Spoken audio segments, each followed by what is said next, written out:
Now we have a situation similar to the one that you just described about Trump accusing the media of lying or of not being supportive here in Germany, where the far-right party also calls the press the liar's press, Lügenpresse. Yeah. So this, I think, is a phenomenon that unfortunately we see right now in many countries around the world. From your book, I learned that The Birth of the Nation was the first film shown in the White House during the Woodrow Wilson presidency in 1915.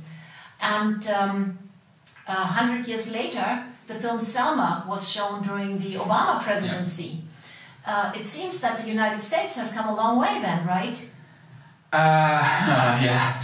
I think it's always dangerous to make assumptions based on a couple of films and a couple of shows. I think it would be nice to say it's come a long way. I'm not sure that's an argument that holds up, and I'm not sure that the actions of the last year necessarily support that.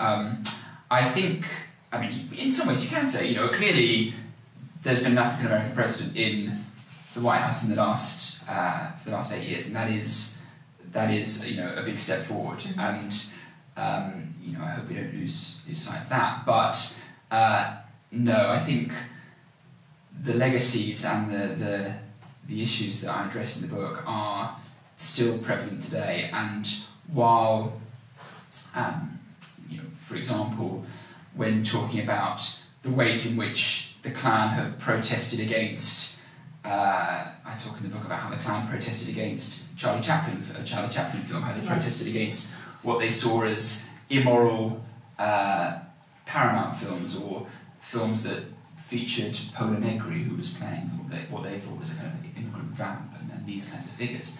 And I noticed that this week the alt-right in America are trying to launch a protest against the new Star Wars film.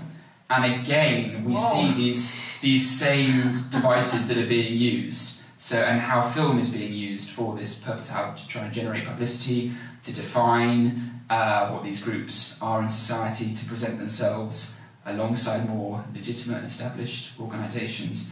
So I think there's a danger of seeing massive changes, and I think the White House angle is, similarly, it's an interesting one, because the example of Wilson, it's unclear actually how, you know, Wilson it's often quoted that Wilson watched Birth of Nations and it's like history written with lightning. I'm not convinced he ever said that, but it's a good line for Griffith to use, and absolutely he used it to show the kind of institutional support and the presidential support for the film. And in fact, the first mention of the Klan in The Birth of a Nation is a quote from Wilson, from an earlier history that he wrote. So there's a way in which this history in 1915 is really, it's the establishment. You know, he's presenting a dominant view. You know, he's presenting this representation of white America is in power in effect. You know, it's legitimised and it's institutionalised, and you know, presenting Selma in the White House unfortunately does not necessarily show that America is massively different. But obviously, at the same time, we don't want to oversimplify it. There have been significant strides in that period, but you know, clearly a lot that hasn't been done, a lot more that needs to be done. So possibly wishful thinking on my part. Wishful, I'm afraid so. I can't claim that everything has been solved, but no. I'm wondering about the feedback that you received on your book. Was there anything strange or extraordinary that you would like to share, maybe from people of the far right or people who sympathize possibly with Klan-like attitudes? Yeah, I mean, I can't report on, and I don't want to encourage this now, but I can't report on having had, you know, extreme mail or anything, but I have been really heartened by the feedback, and I suppose also by the ways in which the book has been taken on by people in different fields and different disciplines. So whether it's in in relation to film studies and media, or in relation to American studies, American history, to histories of the Klan, to histories of race, to broader discussions about citizenship and identity, yes. these kinds of yes. things. So yes. it's been interesting, as you know, you produce the book and it goes out into the big wide world, Yes. and it's really interesting then when the discussions start to happen. But certainly in the production of the book, there were often reminders that yes, this is a history that's real and is not so distant, because you know, in the book I did a lot of research with Klan newspapers from the period of the 20s, with censorship records, with the files of Klan groups, and you're dealing there often with individuals as well, and seeing individual names and reports. And in one instance, there's a historian in America who was working on the Klan, and I contacted him because I noticed that he had very briefly mentioned a film that I was working on in the book, and no one else had mentioned any of these films that the Klan had produced. So I contacted him and said, just wondering, you know, where did you find any information on this? Because I'd found information in newspapers and the like, and I thought, you know, interesting point that he had managed to find there. And he pointed out to me that he had found the publicity materials that the Klan had produced for this film, a publicity document, and this had been given to him by a student many years ago who found this in his grandfather's barn. And he very kindly provided it for me so I could use it in the book, and you know, I was enormously grateful. But it also was a reminder, again, as if I needed one, that you know, this is not ancient, distant history. There are connections here, and you're dealing with areas and towns where, in some cases, you know, the figures quoted that were Klansmen could be, you know, as much as half the male population. So it's a significant proportion of these areas. You know, this is not a small marginal group. This is a group that managed to become established and legitimate within those areas. So I think probably the fact that I was working in an area in the 20s and 30s meant that I've had a less direct response today. But what's happened in America in the last few years has certainly encouraged a more topical reading of the book, I think, and that's fine. I recognise it's the right book at the right time. It is, but I didn't know that when I wrote it necessarily. No. So you write it and you think as I'm writing, you're seeing more and more connections. I mean, if I waited another couple of years, who knows how this would end? You know, it's hard to. Actually, this brings me to my next question, because when you finished the book, Trump hadn't yet entered the political stage, leave alone become the presidential candidate or the next president of the United States. I was wondering if you had a chance to write the last chapter of your book, the epilogue, one more time. Would you rewrite a few paragraphs or add a few paragraphs in light of this new presidency in the States? Yes, I mean, I probably would, and I think the last part of the epilogue, I recognise a move in America, and I certainly don't recognise. I can't claim that I predicted that, you know, 2 years down the line we'd have President Trump, but I do at least acknowledge changing situation in America and the ways in which, and draw a connection between then and now.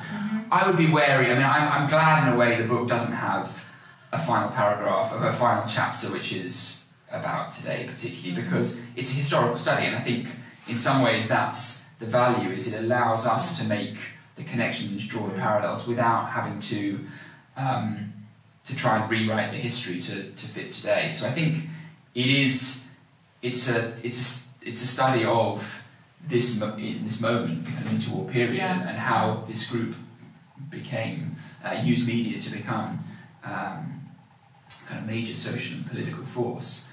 But that invites us to think about it today. But I didn't want it to be a history. You know, this isn't a book about Trump.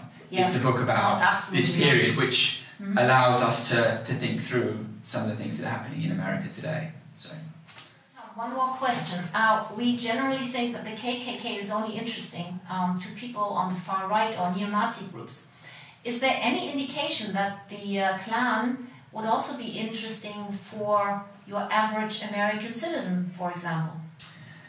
Absolutely. I mean, certainly historically, that was how the Klan generated its support. That's how, this is part of the challenge I set out in the book, to think about how this group moved from having 5,000 members to having nearer 5 million members, how it became a group that clearly reached beyond the extremes as you describe. So, for example, in the 20s, the Klan identified themselves as much as a Protestant group, as much as a group promoting traditional values, traditional ideals. For example, they would present their films in schools and in churches.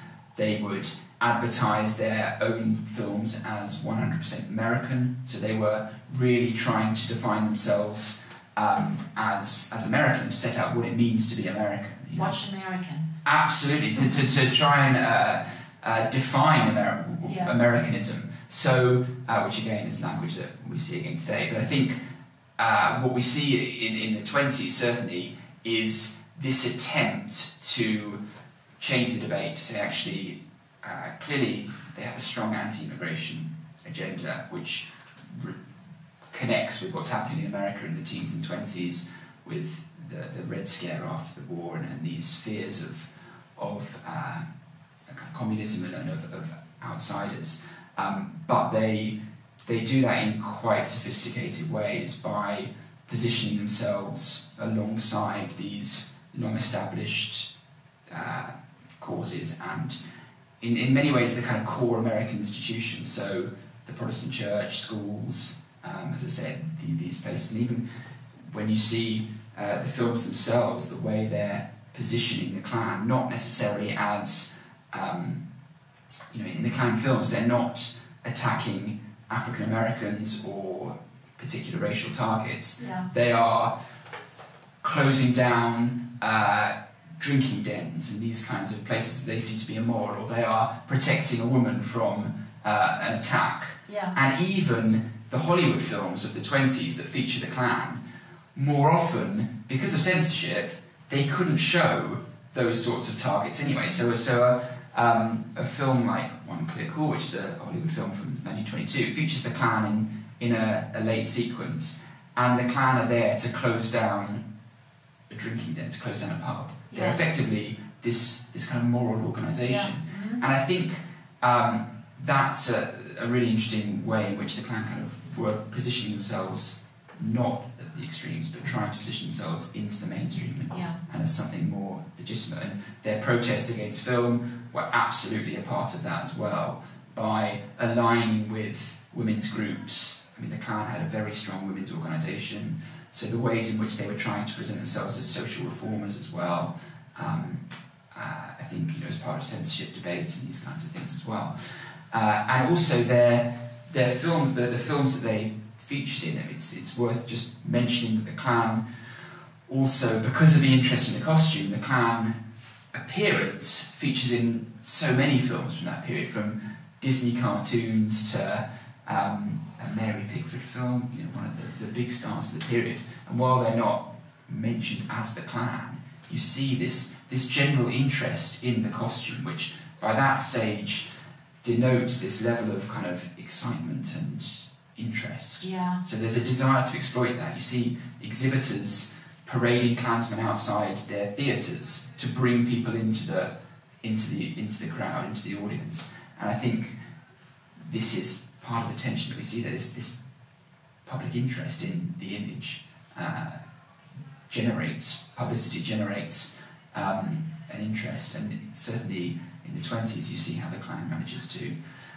exploit that and position itself not as a kind of marginalised group, but as something that actually has an influence on society. Yeah, yeah.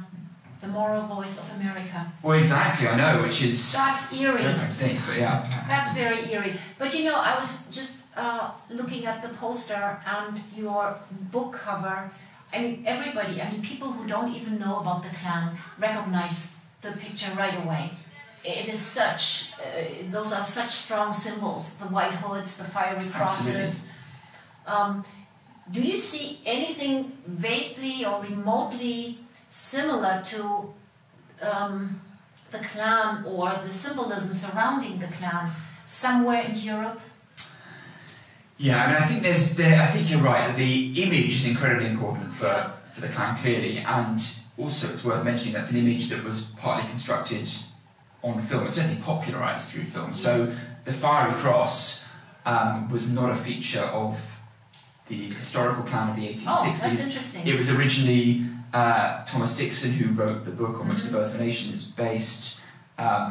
It's in his novels. So and D.W. Griffith used the fiery cross and the image of the image of the costume, which is adapted from Dixon's work as well. So there's a sense in which the image is a literary and cinematic construction itself. Yeah. Certainly, yes, there are potential parallels in Europe. I think what the Klan costume does as well is it connects different historical periods, so it creates a history for this group, which has allowed it to regenerate. So, for example, even in 1946, when the Klan re-emerged again for a third year, it was looking for a third time, it was looking to relaunch again. It got Life magazine in America to attend the big staging it put on at the initiation. The initiation Stony Mountain. At Stone Mountain, absolutely. Yeah. So and clearly that interest is because of the costume and history around the group. And I think that's important how that image has been used to generate interest, but also what that represents to us today, what that represents in 2016, a point where, as you say, those images can be shown. They've been used around Trump. You see it on social media, the way people try and connect Trump and the Klan, and at a point where we're not, I think politics today is increasingly about, you have these sound bites and 140 characters and everything else. An image like that is incredibly powerful and has a lot of associations.